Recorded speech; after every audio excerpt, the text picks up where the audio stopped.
Okay, I'm working on a 2016 GMC 1500 and I've got to replace the front shocks. And I'm trying a new way I've never tried before, and I did it on the other side and it works perfectly. So I'll just show you. I got the new one over. So there's a new one that's installed. So what I did was I unzipped that nut up there that holds the shock to the spring tower. Normally you got to get spring compressors and compress that spring to take it apart, but I decided it's all coming apart anyway, so what the heck, why not? So I unzipped that nut up there and let the whole spring assembly just go like that. I did that on the other side already, and then I took those two nuts off and then slipped the shock out. It fell out the bottom, and then I assembled the new one, and yeah. Okay, so I'm going to show you what happens. I'm just going to remove the shock here.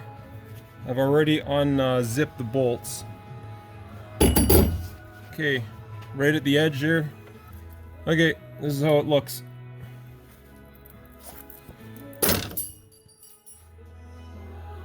And then it just falls out the bottom, just like so. And that's it. That's the shock right there. And then I will assemble it kind of the same way it came apart. Okay, now remove the spring.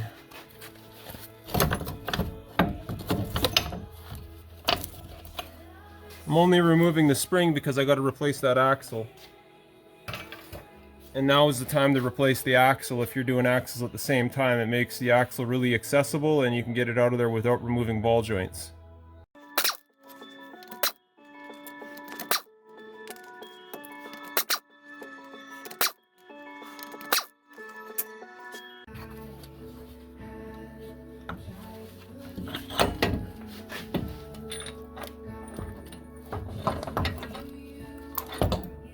And the axle's out.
Detent ring goes on that ring there.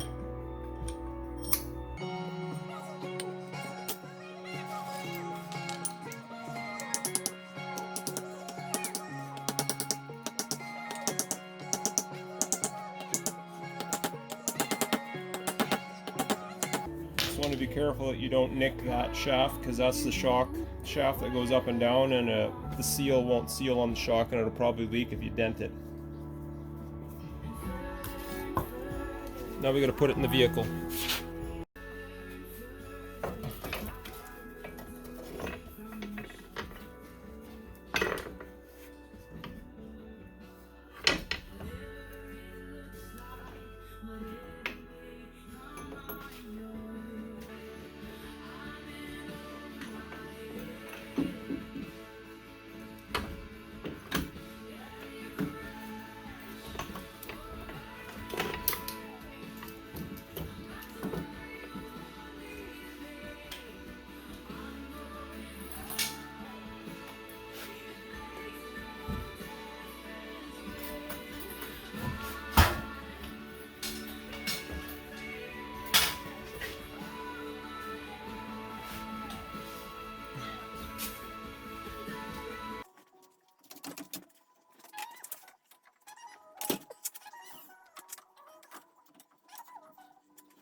Okay, spring's in place. So now you just got to check to see where that the threads are up there to see if they came through in the right spot. Okay, now you just got to check and make sure your spring, I got a mirror in there I'm going to try and zoom in on. And it's there, so now we can get the nut and washer on there. You take your tranny jack, stick it under the A-arm there, and then push the spring and strut assembly up. And then you can't see it from this angle, but I did get the nut and washer on there. And I'll just go up there and tighten it up. And then when we're done, we'll we'll install these 2 bolts and then tighten it up, and then we're good to go. And that's it. That's how easy it is to change these shocks if you do it this way. The other way would be use a traditional spring compressor and compress that spring and take it all apart and risk your life that those spring compressors are going to hold and not break and have a spring come flying at your head or something like that. I prefer this method because frankly I think it's a lot safer. Oh, also when you're jacking like this, just make sure you've got a support at the back of the vehicle. See if I can zoom into that. I've got a stand back there supporting on the hitch so that when I jack up on this end of the vehicle, I am not teetering my truck on my lift here, causing it to potentially fall off.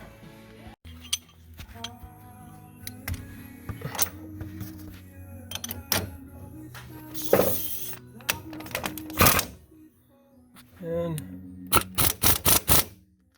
I already tightened it off camera, so I just wanted to show you how easy it is. Okay, so that's it. Axle and shock strut assembly replaced. So just to recap, I removed those 2 bolts there. I removed the center nut up there that holds the spring to the shock assembly, and then push the shock out the bottom this way. And the shock falls out the bottom, the spring is unloaded, and then you slip the new one in and you push it up through the spring. Don't forget your bump stop. Push it through your bump stop, get it started up there.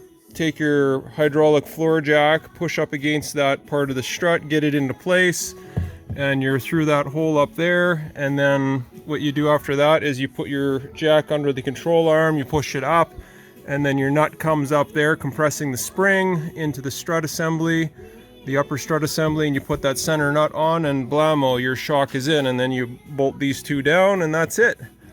It's that easy. No spring compressor required.